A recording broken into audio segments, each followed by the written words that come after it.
लाहौर के एक बड़े अस्पताल में डॉक्टर सारा अपनी हाउस जॉब कर रही थी। वो पढ़ाई में हमेशा शानदार थी, मेडिकल की किताबें तो उसे अजबर याद थीं, मगर लोगों के साथ बातचीत करने और उनके जज्बात को समझने में उसे अक्सर मुश्किल पेश आती थी। मरीजों के लवाहिकीन से बात करते हुए या अपने कुलीग्स के साथ ताल्लुकात बनाते हुए वो झिझक महसूस करती थी। खास तौर पर जब अस्पताल की कैफेटेरिया में कोई मर्द डॉक्टर उससे बात करने की कोशिश करता तो सारा फौरन सहम जाती। उसे लगता था जैसे वो सब उसके पीछे पड़े हैं या उसके बारे में बुरी बातें कर रहे हैं और वो उन्हें एक गंडा या बदतमीज समझने लगती। इस मनफी सोच की वजह से वो अक्सर सोचती थी कि कहीं उसकी ये कमजोरी उसके कैरियर पर असर अंदाज ना हो। एक दिन उसकी खाला, जो खुद एक तजर्बाकार डॉक्टर थीं, सारा से मिलने आए। सारा ने अपनी परेशानी उनसे बयान की, खास तौर पर कैफेटेरिया वाले वाक़े का जिक्र किया। खाला मुस्कुराएं और बोलें, बेटा सारा, तुम समाजी जहानत की बात कर रही हो। ये सिर्फ डिग्री और किताबी इल्म से नहीं आती, बल्कि ये लोगों को समझने, उनके इशारों को पहचानने और इनके साथ बेहतर ताल्लुकात उस्तवार करने की सलाहियत है। एक डॉक्टर के लिए ये बहुत अहम है, क्योंकि हमें सिर्फ जिस्मानी बीमारियों का नहीं बल्कि इंसानी जज्बात का भी इलाज करना होता है और इसमें अपने तासुबात पर काबू पाना भी शामिल है।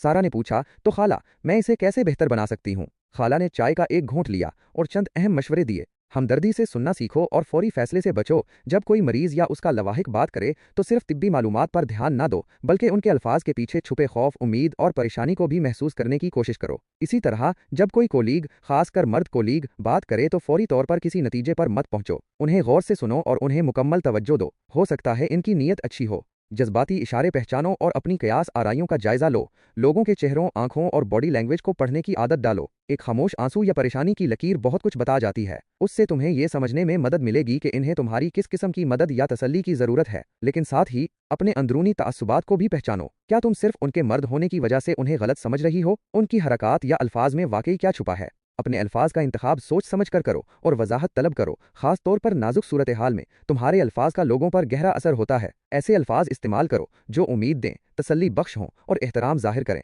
अगर तुम्हें किसी की बात से कोई गलत फहमी हुई है तो फौरन गुस्सा करने या पीछे हटने की बजाय नरमी से वजाहत तलब करो। इख्तिलाफात में भी तहम्मुल रखो और बातचीत का रास्ता न बंद करो। अस्पताल में मुख्तलिफ पस मंजर के लोग होते हैं। कभी किसी कोलीग या मरीज के लवाहिकीन से इख्तिलाफ हो जाए तो उससे सीखो। दूसरों के नुक्ता नज़र को समझने की कोशिश करो, चाहे तुम उससे मुत्तफिक ना हो। सिर्फ इसलिए कि कोई मर्द है इसकी बातचीत को फौरन बंद मत करो।